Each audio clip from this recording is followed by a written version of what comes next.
Hello everyone, ವೈವಿಧ್ಯ ಬದುಕು ಚಾನಲ್ಗೆ ಎಲ್ಲರಿಗೂ ಆದರದ ಸ್ವಾಗತ.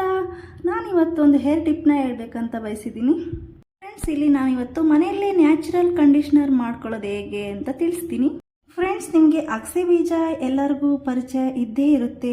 ಅಗಸೆ ಬೀಜದಿಂದ ನಮಗೆ ತುಂಬ ಹೆಲ್ತ್ ಬೆನಿಫಿಟ್ಸ್ ಇದ್ದಾವೆ. ಅದೇ ರೀತಿ ನಮ್ಮ ಹೇರ್ಗೂ ಸಮೇತ ಇದು ತುಂಬ ಯೂಸ್ ಆಗುತ್ತೆ. ಹೆಂಗಪ್ಪ ಅಂತೀರಾ? ಮಾರ್ಕೆಟಲ್ಲಿ ನಮಗೆ ಹಲವಾರು ವಿಧದ ಕಂಡೀಷ್ನರ್ಗಳು ಸಿಗ್ತವೆ ಹೇರ್ಗೆ ಅಪ್ಲೈ ಮಾಡೋದಕ್ಕೆ. ಅದರಲ್ಲಿ ತುಂಬ ದುಬಾರಿ ಕಂಡೀಷ್ನರ್ಗಳು ಸಮೇತ ಇರ್ತವೆ. ಅದಕ್ಕೆಲ್ಲ ಯಾಕೆ ದುಡ್ಡು ಖರ್ಚು ಮಾಡಬೇಕು?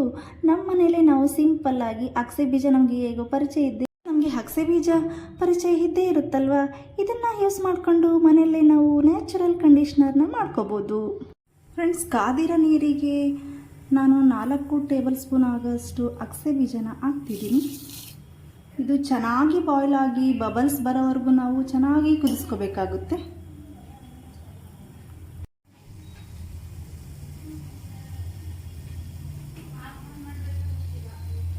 ಫ್ರೆಂಡ್ಸ್, ನಮಗೆ ಸರಿಯಾದ ಕನ್ಸಿಸ್ಟೆನ್ಸಿಲಿ ಜೆಲ್ ಫಾರ್ಮೇಷನ್ ಆಗಬೇಕಂದ್ರೆ ನಾವು 6ರಿಂದ 10 ನಿಮಿಷ ನಾವು ಕುದಿಯೋದಕ್ಕೆ ಬಿಡಬೇಕು.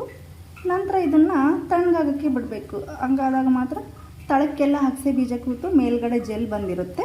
ಇಲ್ಲಿ ನೋಡ್ತಿದ್ದೀರಲ್ಲ, ಅಗಸೆ ಬೀಜ ಚೆನ್ನಾಗಿ ನೊರ ಬಿಟ್ಕೊಂಡೈತೆ ಫ್ರೆಂಡ್ಸ್. ಫೈನಲ್ ಆಗಿ ಅಗಸೆ ಬೀಜ ಚೆನ್ನಾಗಿ ಕುದ್ದು ಜೆಲ್ ಕನ್ಸಿಸ್ಟೆನ್ಸಿಯಲ್ಲಿ ಫಾರ್ಮೇಷನ್ ಆಗಿದೆ. ಇದನ್ನು ಒಂದು 1/2 ಅವರ್ ನಾವು ತಣ್ಣಗಾಗೋದಕ್ಕೆ ಬಿಡಬೇಕು.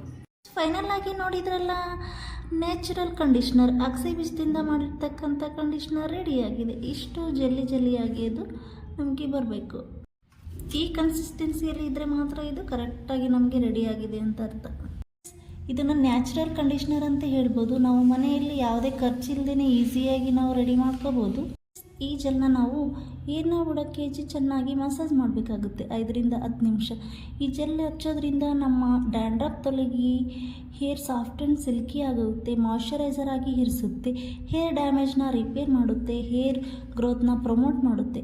ಇಷ್ಟೆಲ್ಲ ಯೂಸ್ ಇರೋ ಅಗಸೆ ಜೆಲ್ನ ನೀವೊಂದು ಸತಿ ಮನೆಯಲ್ಲಿ ಟ್ರೈ ಮಾಡಿ ನೋಡಿ ಫ್ರೆಂಡ್ಸ್. ಇನ್ನೊಂದು ಟಿಪ್ಸ್ ಜೊತೆಗೆ ನೆಕ್ಸ್ಟ್ ವಿಡಿಯೋದಲ್ಲಿ ನಾನು ನಿಮಗೆ ಸಿಗ್ತೀನಿ. ಅಲ್ಲಿವರೆಗೂ ನಮಸ್ಕಾರ.